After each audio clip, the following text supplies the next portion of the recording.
اول ما الشتا تبدأ والجو يبرد مفيش احلى من صينيتنا النهاردة. خطيرة، هتعجبكم قوي.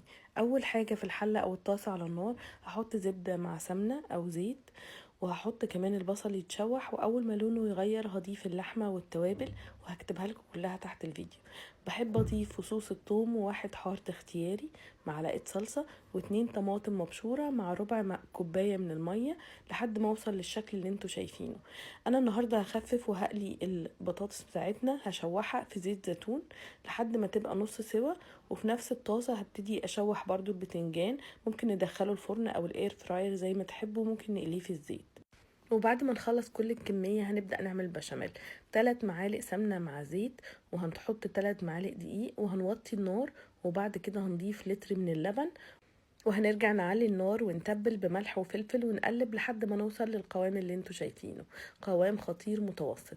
في الصينية بتاعتنا هنحط معلقتين كبار من البشاميل، وهنرص البطاطس، وبعد كده هنضيف اللحمة المفرومة وهنرصها كويس، وبعد كده هنحط معلقتين كمان من البشاميل، واكيد بعدها هنرص البتنجان.